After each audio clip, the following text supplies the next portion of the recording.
Y'all, let me just tell you what is going on here at my place. Shaneka B at the pole. I just got here and it's starting to sink in that Barack Obama is the president. I have to tell you, yesterday I was scared, y'all. I was flying here from India, and even the guy at immigration, he was like, Obama going to win. And all I could say was, seriously. So then I flew to Amsterdam where people didn't give a crap. But it's interesting that back in India, I was very happy that they had this spread in one of the major English newspapers. And so I was, looking at it. It's talking about black voters elated and anxious. And I was anxious. And so it talks about Hiram Rebels, who was the first black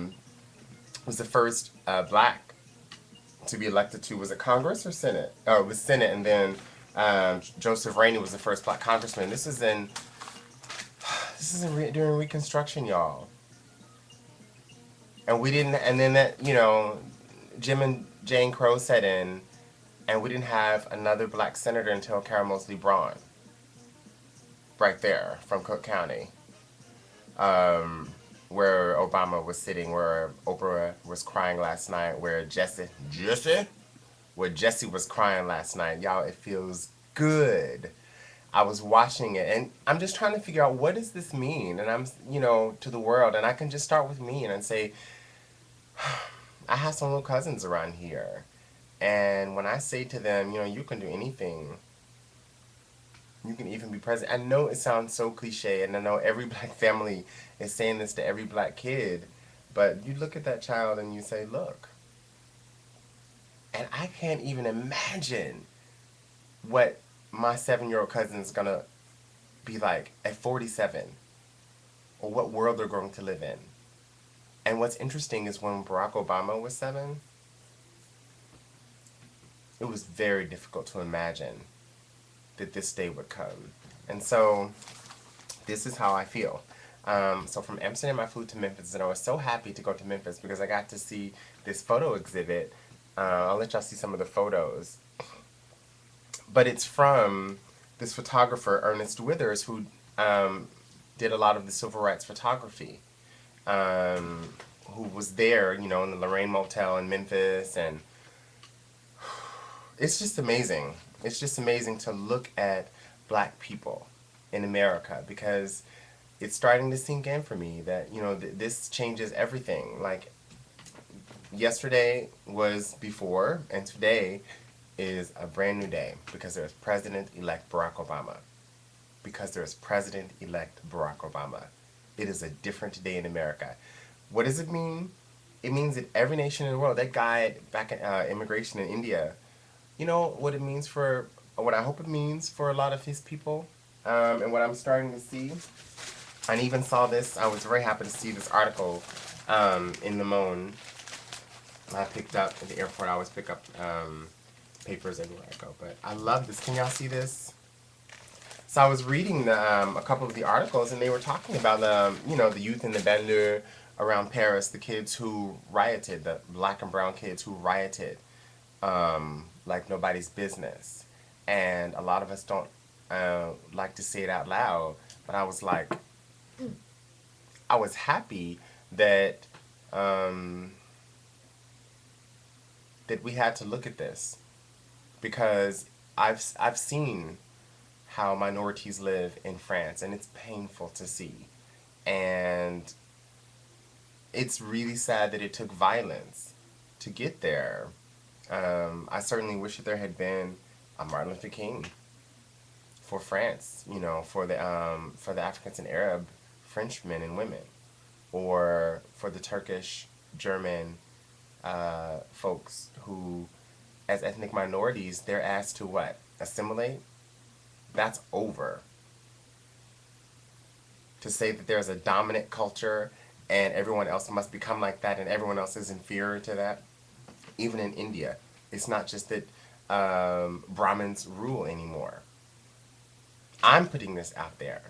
I'm saying this because I want you to look at this. This changes the game, absolutely. And it feels so good to come home to Montgomery, Alabama.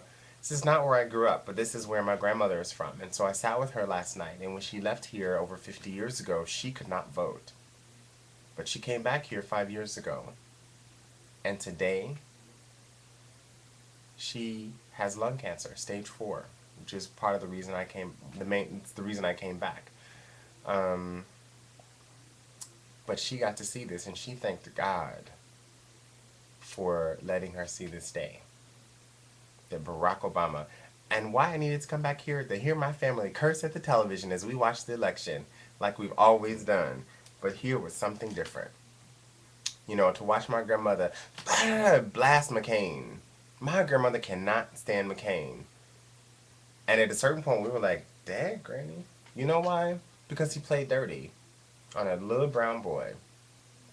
He played dirty.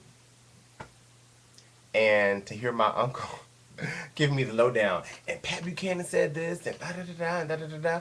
But just to see how black people feel about this, because like they said in India, in the Hindustan Times, black voters are anxious. And I wrote a note on here. Does it also mean that light skin is also racist? Because there's an Indian American candidate that was targeted, Ashwin Madhya, who was contesting polls to the U.S. House of Representatives, is being racially targeted by his Republican opponent, fearing defeat in a hotly contested congressional seat in Minnesota. And what they did was they pulled a reverse Beyonce on him. They pulled an Obama on him. They printed him, his opponents, showed him with darker skin in some of their ads. Yeah. That's what that shit meant yesterday. But what does it mean now? Or to be here with my mother and my aunts. And they desegregated schools. They're all the slightly older than Barack Obama. So they were that generation that desegregated schools. And for them to now see this, or for my family to say, I love there's this running joke in my family about because we were talking about the gay marriage initiatives in this election. They said, if you're against gay marriage, don't marry a gay person. If a gay person asks you to marry them, just say no. You don't have to. But other stories, Shaneka B on the pole.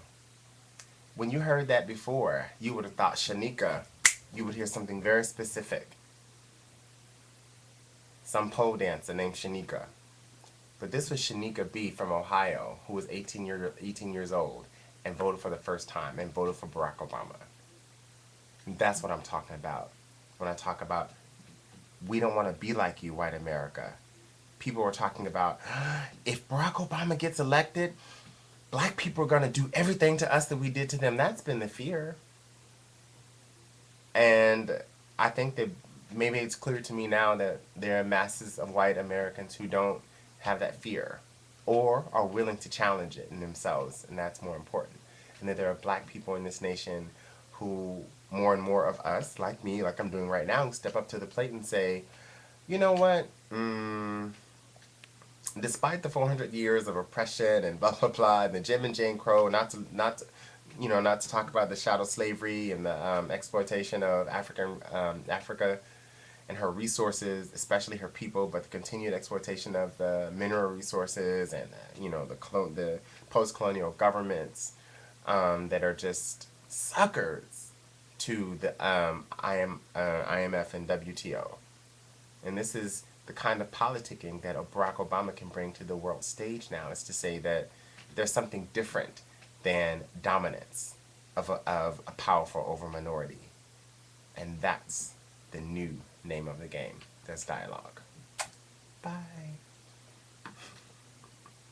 I just can't tell you how much I love this. I just can't tell you how much I love this.